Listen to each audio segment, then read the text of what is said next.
जी नाज़रीन भलीकार चवंदासीं। हाणे ज़िक्र कंदासीं त बरसाति कराची समेत सॼी सिंध में बरसाति जो सिलसिलो जारी आहे। ज़ोरदार बरसाति थी रही आहे, लगातार बरसाति थी रही आहे। रोडनि रस्तनि ते पाणी बीहजी वियो आहे। इंतिज़ामिया पाणी निकाल करण जी कोशिशि बि करे रही आहे, पर ॿुधायो पियो वञे त बरसाति मामूल खां घणी आहे, उनजे करे पाणी निकाल करण में वक़्तु लॻंदो। कराची ऐं हैदराबाद में ॿिन्ही डिवीज़ननि में अर्बन फ्लडिंग जो ख़दशो ज़ाहिर कयो वियो आहे ऐं तमामु घणो पाणी रोडनि ते बीठल आहे।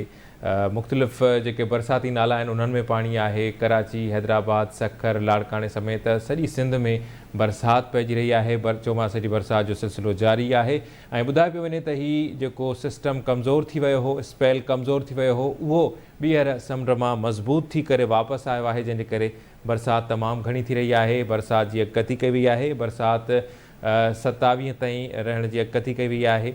अॼु बि कराची शहर समेत हैदराबाद ऐं मुख़्तलिफ़ इलाइक़नि में मुख़्तलिफ़ ज़िलनि में बरसाति जो सिलसिलो जारी आहे। कराची शहर में छा सूरत हाल आहे? उते जेको डैम आहे सुल्तान शाह डैम, उहो बि टुटी पियो आहे। उनजे करे बि मुख़्तलिफ़ इलाइक़नि में पाणी अची वियो आहे। लठ डैम आहे, मुख़्तलिफ़ जेके डैम आहिनि ऐं हब नदी समेत मुख़्तलिफ़ बरसाती नाला आहिनि उन्हनि में पाणी भरिजी वियो आहे, जंहिंजे करे पाणी जी सूरत हाल कीअं आहे, हिन वक़्तु इंतज़ाम कीअं आहिनि, सूरत हाल मालूम कंदासीं। कराची मां एंकर पर्सन आहिनि ऐं आवाज़ टीवी जा रिपोर्टर गाज़ी झंडीर असांखे जॉइन कयो आहे। गाज़ी भलीकार चवां थो। जी महिरबानी अली रज़ा। गाज़ी छा सूरत हाल आहे? बरसाति नेमत आहे, रहमत आहे, पर पोइ उहा इंसानी गिफ़लत ऐं इंतिज़ामी लापरवाही जे करे कॾहिं कॾहिं ज़हमत बणिजी वञे थी। सूरत हाल कीअं आहे कराची शहर में ऐं ख़ासि तौर ते बरसाती नालनि जे हवाले सां आगाह कजो। बिल्कुलु अली रज़ा, तव्हांजे इल्म में आहे त गुज़िरियल 24 कलाक जेके आहिनि उहो लाॻीतो बारिश पई आहे, यानी गुज़िरियल सॼो दिहाड़ो ऐं गुज़िरियल सॼी राति कराची शहर में बारिश जारी रही आहे। उनजे करे मुख़्तलिफ़ इलाइक़नि में बारिश जे करे ॾुखियायूं थियूं आहिनि, पर जेका सुठी ऐं पॉज़िटिव ॻाल्हि आहे त सिंध सरकार इन हवाले सां इंतिहाई अलर्ट नज़र आई आहे। पाण खे तव्हांजे इल्म में आहे त CM सिंध गुज़िरियल दिहाड़े पाण पंहिंजे काबीना जे मेंबरनि सां मुख़्तलिफ़ इलाइक़नि जो दौरो कयो आहे, पर तव्हांखे इहो ॿुधी करे हैरत थींदी त हर हिकु ज़िले में कराची शहर जे में अलॻि अलॻि सूबाई काबीना जे मेंबर जी यानी सूबाई वज़ीर जी ड्यूटी लॻल हुई काल्ह ऐं राति देरि ताईं। कोरंगी ज़िले में अलॻि सूबाई वज़ीर मुक़ररु हुयो, ओभर ज़िले में अलॻि सूबाई वज़ीर मुक़ररु हुयो, अहिड़ी तरह ॾखण ज़िले में अलॻि सूबाई वज़ीर जी ड्यूटी हुई त जेसीं ताईं बारिश वारी सूरत हाल बरक़रार रहंदी उते मुख़्तलिफ़ सूबाई वज़ीर उन ज़िले जी निगरानी कंदा रहंदा। इन हवाले सां कराची शहर जी जेकॾहिं मजमूई तौर ते तव्हां ॻाल्हि कयो त जीअं आम तौर ते पहिरियां थींदो हो, जंहिं वॾे पैमाने ते हींअर बारिश पई त इंतिज़ामी हवाले सां तमामु सुठो रिस्पॉन्स आयो। किथे को बारिश जे करे ट्रैफ़िक जो तड़तल असांखे साम्हूं न आयो। पाणी त यकीनन बीहे थो, पाणी जॾहिं बारिश थींदी त पाणी रोडनि रस्तनि ते जमो थींदो, इलाइक़नि में ख़लल पवंदो, पर जेको इंतिज़ामी रिस्पॉन्स हुयो उहो हिन दफ़े आहे। बहरहाल बारिश तमामु घणी पई, हिन जे करे इलाही सारा इशूज़ आहिनि, हींअर बि आहिनि। नदियूं नाला फुल आहिनि, जीअं तव्हां ॿुधायो त हब नदी पहिरियों हिन ही जेको स्पेल आहे बारिश जो इन खां पहिरियां ओवर टॉप करे चुकी हुई। उन खां पोइ जेके ॿिया नदियूं नाला आहिनि उहे ओवरऑल फुल आहिनि। बारिश जो जेको पाणी आहे उनजो प्रेशर आहे, जेके निकाल वारा सॼा नाला आहिनि कराची में, जेके 3 वॾा नाला आहिनि उन ते फुल प्रेशर आहे। पर हिन दफ़े सुठी ॻाल्हि इहा आहे त किथे बि कंहिं बि नदी नाले जो पाणी कंहिं आबादीअ में काहे नाहे पियो, उते मुकमल तौर ते सुपरवाइज़ कयो वञे पियो, मॉनिटरिंग थिए पई ऐं शहर अंदरि जेका सूरत हाल आहे उहा बहरहाल अञा ताईं कंट्रोल में आहे। बारिश जे करे शहर जो जेको सॼो कार वहिंवार आहे उहो मुअतल आहे।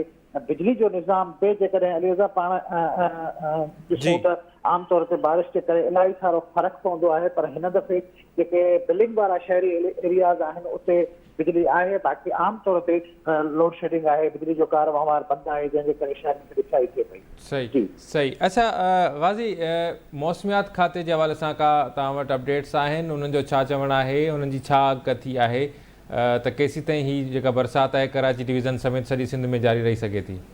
जी 27 ताईं हू चवनि था कराची ऐं हैदराबाद में इम्कान आहिनि अञा वधीक बारिशुनि जा। अॼु सॼो ॾींहुं हिते घटि बारिश रही आहे, थोरे अॼोके ॾींहं बि अॻकथी हुई त अॼोको ॾींहुं बि सख़्तु बारिश जो दबाव रहंदो, पर गुज़िरियल राति ऐं गुज़िरियल ॾिहाड़ो तवको खां वधीक बारिश रही आहे। अहिड़ी जेका अॻकथी आहे मौसमियात खाते जी, उन मुताबिक़ 27 ताईं कराची समेत हैदराबाद ते सख़्तु दबाव रहंदो बारिशुनि जो।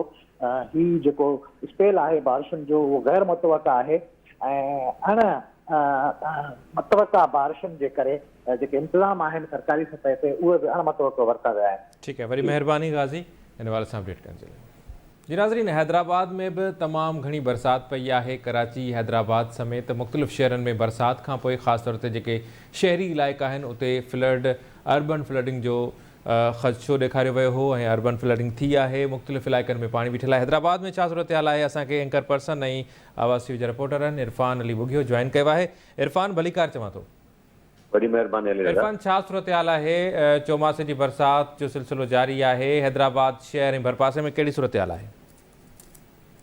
राजस्थान खां जेको ताज़ो बरसाती सिलसिलो पहुतल आहे सिंध में अञा बि हलंदड़ आहे। उन में कराची खां पोइ सभ खां वधीक हैदराबाद शहर ऐं भरपासे वारनि इलाइक़नि में गुज़िरियल ॾींहुं बरसाति पई। सॼो ॾींहुं कल्ह बरसाति पवंदी रही वक़्फे वक़्फे सां, जंहिं दौरान ज़िले इंतज़ामिया तरफ़ां जारी कयल अंगनि अखरनि मूजिबि 100 मिलीमीटर खां वधीक बरसाति पइजी चुकी हुई। अॼु पिणु सुबुह जो कुझु वक़्त ताईं बरसाति हलंदी रही, जंहिं दौरान शहर जा जेके ख़ासि तौर हेठाई वारा इलाइक़ा आहिनि जंहिंमें लतीफ़ाबाद जा मुख़्तलिफ़ नंबर्स अचनि था। लतीफ़ाबाद 10 नंबर वारो इलाइक़ो आहे, 4 नंबर वारो इलाइक़ो, 2 नंबर वारो इलाइक़ो, लतीफ़ाबाद 11 नंबर वारो इलाइक़ो हुजे या ओल्ड सिटी वारनि इलाइक़नि में परेटाबाद वारो इलाइक़ो, फुलेली वारो इलाइक़ो, फ़कीर जो पिड़, मकी शाह रोड तोड़े ॿिया इलाइक़ा ऐं कासमाबाद में नसीम नगर, भिटाई नगर, गुलिस्तान, सजाद सिटीज़न कॉलोनी, इन पासे हुसैनाबाद गिद्दू वारे इलाइक़े में केतिरा ई फुट पाणी बीह रहियो ऐं हैदराबाद जा जेके मुख़्तलिफ़ तक़रीबन समूरा जेके रोड रस्ता उहे बि केतिरा ई फुट पाणी हेठि अची विया। इन समूरी सूरतहाल में हिस्को तरफ़ां मुसलसल बिजली गाइब रही, जंहिंजे करे ज़िले इंतज़ामिया जो चवणु हो त हुननि भरपूर कोशिशूं कयूं आहिनि, मशीनरी बि घुराई आहे ऐं सॼो जेको समूरो अमलो आहे उहो रोडनि रस्तनि में मुख़्तलिफ़ इलाइक़नि में मौजूदु आहे त जीअं पाणी निकाल करे सघिजे। पर हेस्को तरफ़ां बिजली जी फराहमी न हुजण जे करे मशीनूं न पियूं हलनि, जंहिं करे हुननि खे जनरेटर्स ते भाड़णो पइजी रहियो आहे ऐं जनरेटर्स ते फ़क़ति 25% रहिजी वञे थी मशीनूं हलण। अच्छा इरफान, हिन वक़्तु छा सूरत हाल आहे? पाणी हिन वक़्तु जंहिंजे करे पाणी जी निकाली में खेनि तकलीफ़ पेश अची रही आहे। इरफान जी, हिन वक़्तु छा सूरत हाल आहे? हिन वक़्तु बि बरसाति आहे या अॼु बि गुज़िरियल राति बि बरसाति पई आहे, त छा पाणी हिन वक़्तु निकाल थी चुको आहे या इलाइक़नि में पाणी बीठल आहे?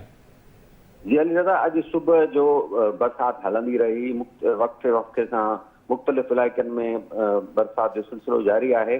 पर अॼु एतिरी बरसाति न आहे पई जेतिरी कल्ह पई ऐं पर इम्कान आहे त ईंदड़ 12 कलाकनि दौरान हैदराबाद में पिणु तूफ़ानी बरसाति पइजी सघे थी। हिन वक़्तु तव्हांखे जेका वरी महिरबानी इरफान इन वाले सां तफ़सीली तौर ते ॻाल्हि ॿोल करण जे लाइ। नाज़रीन, प्रोग्राम जारी आहे, वठूं था ब्रेक।